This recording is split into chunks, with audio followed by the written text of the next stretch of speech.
Hello, thank you all for agreeing to judge Miss Debate 2019. This is a short judges training video to tell you what to expect on the day of Mist and answer any questions that you may have about judging.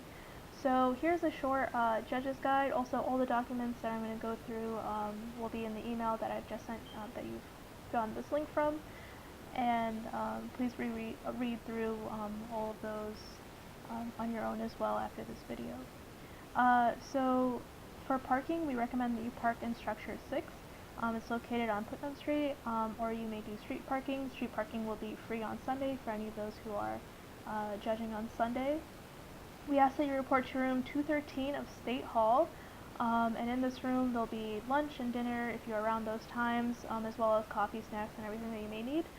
From there, we'll be going to the judges' orientation room, where I'll be giving you some last-minute information on what to expect for your specific round in terms of like the debate topic, who your volunteer in the room will be, and who you'll also be judging with, because there'll be 2 judges per room for each of the rounds. Please be on time for the rounds.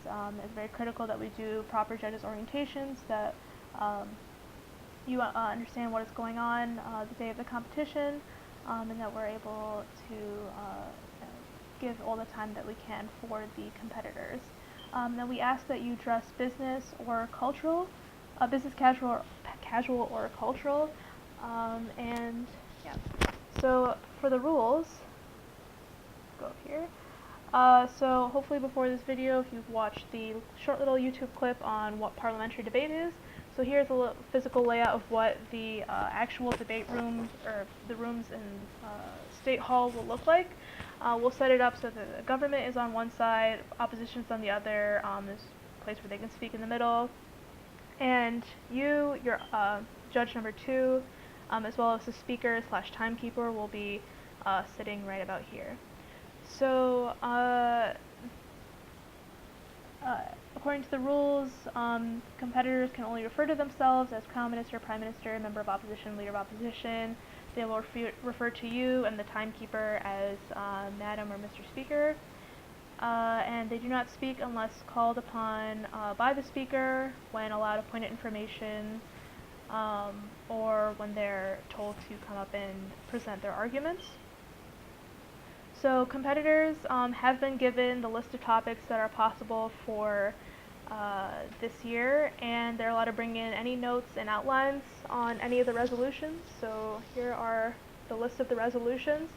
Right before the round begins, we will be releasing which of the topics that we have chosen for that particular round, so you and your co-judge, as well as the speaker, will know this information going into the room. And here is a general structure of what it will look like. So the Prime Minister will speak first for about 7 minutes, Leader of Opposition 7, so on and so forth. Here's a short little description of what each speech should be like, what kind of arguments they're allowed to bring up, if they're allowed to bring any new arguments up. And special feature is this points of information. So points of information can only be done during cannot be done during the first and last minute of a constructive speech, so during these 4 speeches. They can do a point of information. They're not allowed to do it during a rebuttal. And what they need to do in order to ask for a point of information, they need to hold one hand on their head and hold one hand out with their palm facing upwards and say point of information. And at that point, the opposing team who is speaking can say no thank you, and they cannot and wave them off, or they can allow the point of information and allow them to speak and clarify any information they would like. So here is what the speaker will be in charge of. When they come into the room, they will flip a coin and figure out who is government, who is opposition, and amongst the team members they will decide who wants to be what role. And then the speaker will fill out this script as who is which position, and also present the topic at that time.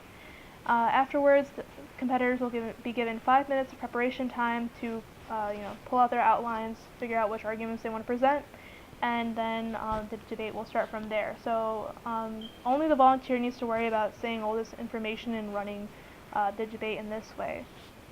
Finally, for judging criteria, you must judge the competitors on organization, evidence and logic, delivery, reputation and clash, and format. So this is what the ballot will look like. It gives a little short description of what excellent speech would look like. Please be sure to fill out this entirely in terms of what round you're judging, the competitor IDs, which will be given to you, and the points from these will determine who will advance to the further rounds. And please feel free to give any feedback you'd like for the debaters. They can request these ballot sheets to see where they could have improved upon, and hopefully do better the next time around. Okay, thank you all for listening to this video. I request that you all comment something down below on this video so that I know you've watched it. And again, if you have any questions, concerns, please feel free to, you can leave that as one of the comments down below, or email, text, or call me. I respond usually within 24 hours. Okay, see you all this weekend, inshallah.